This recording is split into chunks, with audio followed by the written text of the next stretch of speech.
Good afternoon. Welcome to Tips on Teens. My name is Kent Toussaint, licensed marriage and family therapist, founder and clinical director of Teen Therapy Center, and also the executive director of Child and Teen Counseling, both in Woodland Hills, California.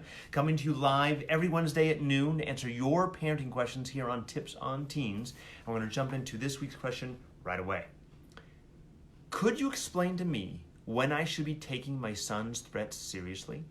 He's 11, and anytime he doesn't get what he wants, he'll say some pretty awful things like, "I hate you," "I wish I was never born," "I'm going to kill myself if you don't listen to me," or "You'll be sorry when I'm gone."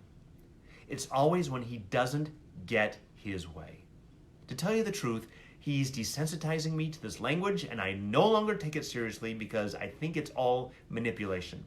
He's doing it in public now, which has caused a few of my girlfriends to voice their concerns with me. It's quite embarrassing, and I'd like it to stop.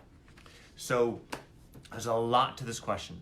The first point that you brought up was when you should take these threats seriously. And I would say you should take them seriously immediately. Even if you think that this is all just manipulation, if you think that he's not serious, I would take this seriously for a few different reasons. First, as a therapist, we are trained to assess suicidality with four different categories. Number one, the fantasy or the thoughts of suicide, which pretty much everyone on earth has had at one point or another, and that is not necessarily super dangerous.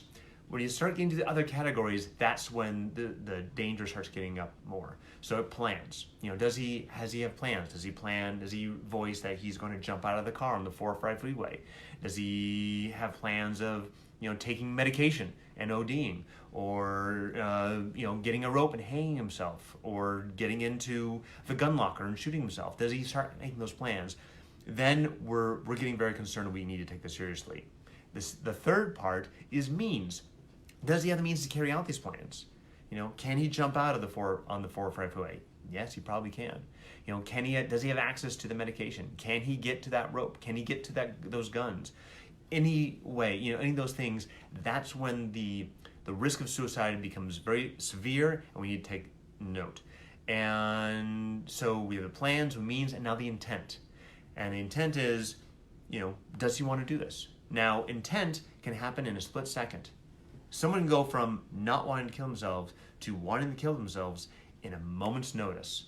And especially if your 11-year-old son is, diagnosed with something that amplifies his impulsiveness, like ADHD or on the autism spectrum, that can happen very quickly. What he wants, the things that he's wanting, I think are not the important thing to focus on. The important thing to focus on is, why is he doing this? Why is he needing to go to this extreme to get what he wants? There's an emotional need that is not being met, and he is trying very hard to meet that emotional need, albeit not in a healthy way. But we need to find a way for him to meet that emotional need in a healthier way. And my concern is it's not. He keeps ratcheting it up. And my concern is eventually he's going to do something. Now, it may not kill himself, but it may cause significant damage to himself. And we wanted to try to avoid that. What was the other thought I had on this? I think that we need to find a way to repair this relationship, because he's attacking you with these words. It's definitely an attack, and there's some resentment there. Now, I don't know why that is. It could be 1,000 different reasons.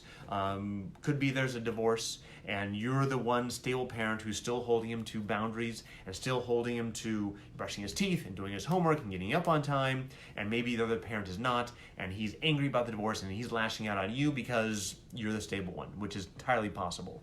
But whatever it is, we need to repair this relationship, because this will continue to get worse if we don't address it. Now, I encourage you to sit down with him in a loving, compassionate way and talk to him. If that's not working, it's not good enough, get a therapist who works with teens and kids and understands teens and kids. If you think that he's in danger, I encourage you to take him to a hospital, call 911 if you think he's in real danger. There are there's a list of suicide resources in the text below, so make sure to read through those websites, phone numbers for suicide prevention hotlines, and more information, so make sure you read through that. But again, I think somehow we need to help him cope with his feelings, that the anger, the frustration, the sadness that he's having in a way that is more healthy than threatening suicide.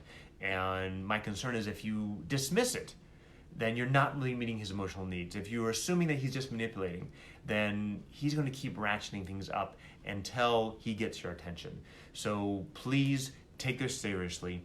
Hopefully it never goes to a suicide attempt. Hopefully you guys get the help and the support he needs to help him feel like he's getting his emotional needs met and understanding how to cope with disappointment in a more effective way, and help the two of you communicate in a more effective and respectful and compassionate way, so you guys do have a cohesive, healthy family life.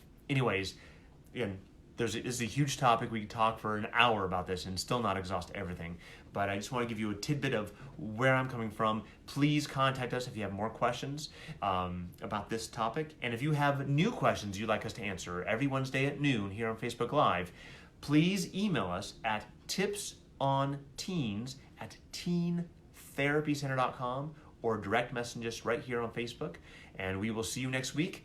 And everyone, happy 4th of July. Bye-bye.